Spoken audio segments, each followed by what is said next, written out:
Hello everyone, मैं अभिषेक Pandey question mark में आपका स्वागत करता हूं, जहां हम लोग डिस्कशन कर रहे हैं सिमेट्रिक रिलेशन के ऊपर। और आज हम लोग बात करेंगे how many different symmetric relation is possible on a given set A. तो चलिए आज का डिस्कशन को हम लोग यहाँ पे स्टार्ट करते हैं। तो देखिए, हमारे पास एक सेट ए है और सेट ए के पास टोटल नंबर ऑफ एलिमेंट हमारे पास एन है। तो अगर हम बोले कि अगर हमारे पास total number of element set n a के पास अगर एन है और अगर हम लोग सेट ए का कार्टेशियन प्रोडक्ट सेट ए के साथ कर दें तो हमारे पास टोटल नंबर ऑफ एलिमेंट्स कितने हो जाएंगे? एन स्क्वायर हो जाएंगे। तो हमारे पास अभी टोटल नंबर ऑफ एलिमेंट्स कितने हैं? एन स्क्वायर हो गए। अब रहा सवाल कि जब भी इस तरीके के केस को हम लोग स्टडी करते हैं तो सबसे ईजी तरीका यही है कि डायगोनल एलिमेंट को हम लोग सेपरेटली स्टडी करेंगे और नॉन डायगोनल एलिमेंट को हम लोग सेपरेटली स्टडी करेंगे। तो चलिए वही काम हम लोग किया जाए। तो हमारे पास ये सारे डायगोनल एलिमेंट्स हैं और इसके अलावा जितने हैं वो सब नॉन डायगोनल एलिमेंट्स है। तो अगर टोटल नंबर ऑफ एलिमेंट ए का कार्टेशियन प्रोडक्ट ए को करने में हमारे पास एन स्क्वायर है तो डायगोनल के पास कितने एलिमेंट्स होंगे? एन। और नॉन डायगोनल के पास कितने एलिमेंट होंगे? एन यूज हो गए तो एन स्क्वायर माइनस एन बचेंगे। तो ये हमारे पास एन क्या है? डायगोनल एलिमेंट्स है।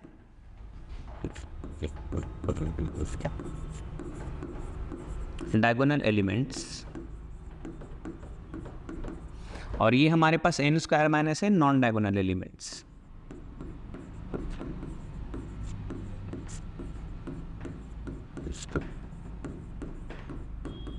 ठीक, अब हम लोग डायगोनल एलिमेंट और नॉन डायगोनल एलिमेंट का कुछ केस स्टडी करेंगे और उसके बाद हमारे लिए इजी हो जाएगा बताना कि कितने डिफरेंट सिमेट्रिक रिलेशन किसी भी एक सेट के ऊपर बनाए जा सकते हैं। तो चलिए अभी हम लोग एक सेट कंसिडर कर लेते हैं, एक एलिमेंट कंसिडर कर लेते हैं जो कि डायगोनल में है ए comma A.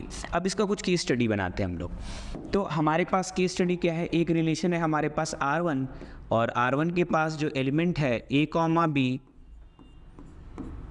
B comma a and a comma a. और एक रिलेशन है हमारे पास R2 और R2 के पास एलिमेंट है ए comma b excuse me b comma a. अब ध्यान देने वाली बात है, एक बार हम लोग यहाँ पे ए कॉमा ए को यूज़ किए हुए हैं और दूसरे बार हम लोग ए कॉमा ए को यूज़ नहीं किए हुए हैं। तो हमारे पास एक बार ए कॉमा ए यूज़ हुआ है और दूसरे बार ए कॉमा ए यूज़ नहीं हुआ है। अब हमको बताना है कि रिलेशन हमारा सिमेट्रिक है कि नहीं है। तो ईच एलिमेंट के पास सिमेट्रिक पेयर अवेलेबल है इस सेट में। ए बी का सिमेट्रिक पेयर बी का सिमेट्रिक पेयर ए बी और ए का सिमेट्रिक पेयर ए ही होता है। इसलिए रिलेशन 1 जो है हमारा, वो रिलेशन 1 क्या है हमारा? सिमेट्रिक है। सिमिलरली रिलेशन 2 को देखें अगर हम लोग, तो रिलेशन 2 में हमारे पास क्या हो रहा है?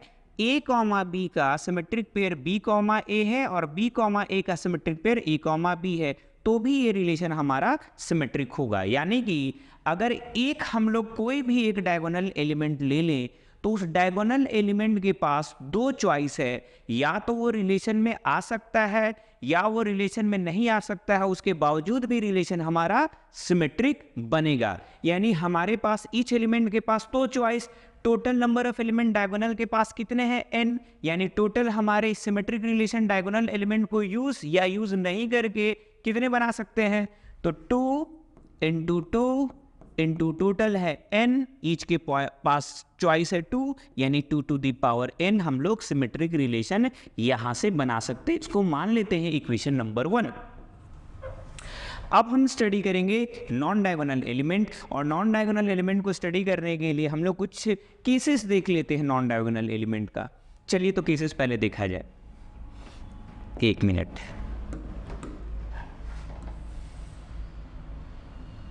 ठीक, अब हम कुछ रिलेशंस बनाते हैं यहाँ पे। ए कॉमा बी और यहाँ पे हमारे पास बी कॉमा ए। कुछ केस स्टडी करते हैं यहाँ पे।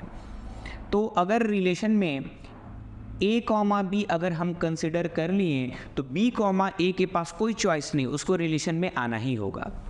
तब जाके रिलेशन हमारा क्या बनेगा? तब जाके रिलेशन हमारा बनेगा सिमेट्रिक। ठीक है। अगर हम लोग ए कॉमा बी को कंसिडर नहीं करेंगे तो बी कॉमा ए के पास कोई ऑप्शन नहीं होगा, वो भी हमारा रिलेशन में नहीं आएगा। तब जाके रिलेशन हमारा क्या बनेगा? तब जाके रिलेशन हमारा सिमेट्रिक बनेगा।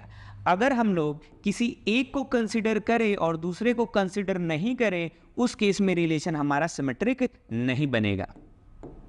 नॉट सिमेट्रिक, यानी कि जितने भी नॉन डायगोनल एलिमेंट्स हैं उनके पास चॉइस ये है कि किसी एक एलिमेंट को अगर हम कंसिडर कर लिए और रिलेशन को अगर सिमेट्रिक होना है तो दूसरे के पास कोई चॉइस नहीं है, यानी बात यहाँ पे पेयर में हो रहा है।